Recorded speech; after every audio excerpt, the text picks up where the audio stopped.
kuva hano kujya Kibungo nabyo byari bigoye, umuturage kubona amafaranga n'iki n'ingemu ni. Ubuhamya bw'abaturage mu karere ka Kirehe bumvikanisha ingorane nyinshi bahuraga nazo bataregerezwa amavuriro nk'uko bimeze muri iki gihe. Twivuzaga ku kigo nderabuzima cya Nyamugari ahantu hangana n'ibirometero hafi 20, usangaga abantu benshi bapfira mu ngo. Ubwo rero urumva ko twabaye mu buzima bugoye cyane. Twajyaga kwipimisha indi kuzara amezi 8 kugira ngo tudahora tuje kenshi. Hanyuma baguha itariki yo gusubirayo ukaba igihe cyo kubyara cyageze.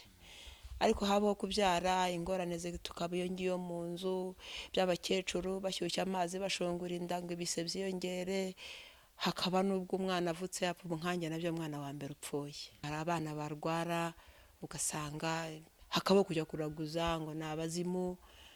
Byari ibintu bikomeye cyane kuko tudafite kwa muganga kuri. Gutera imbere kwa serivisi z'ubuvuzi kandi byatumye ibitaro bya Kirehe bigira ubushobozi bwo gukora umwuka uhabwa abarwayi, ikintu cyahinduye byinshi muri serivisi zitangwa n'ibi bitaro.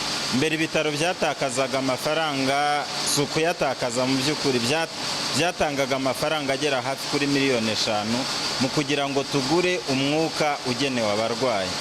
Serivisi zihabwa abarwayi urabona kuvuga ngo ukeneye umwuka ni wa oxygen tukoresha mu bintu bitandukanye.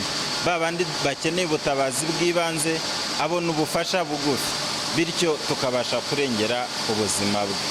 Abaturage batihutiraga kwivuza nabo ngo bahinduye imyumvire bituma indwara zigabanya ubukana. Abaturage bahanga barafite ikibazo cyo kuba turanyaho n'Akagera malaria ari nyinshi, impfu ziba nyinshi. Ubwo rero ya myumvire ati bandoze. Ikigo nderabuzima kihageze batangiye gukora, iyo myumvire igenda ihinduka ku buryo ubu ngubu nanjye ntangira kuhakorera twakiraga abaturage batari munsi ya 200-300 ku kwezi, ariko ntutangazwe nuko ubu ngubu n'abarwayi 20 hari igihe ukwezi tutafite ba malaria. Kirehe ni akarere kashyizweho mu mwaka w'2006 ubwo habaga amavugurura mu miyoborere y'igihugu.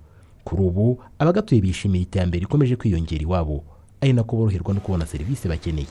Jean Damascene Manishimwe mu karere ka Kirehe.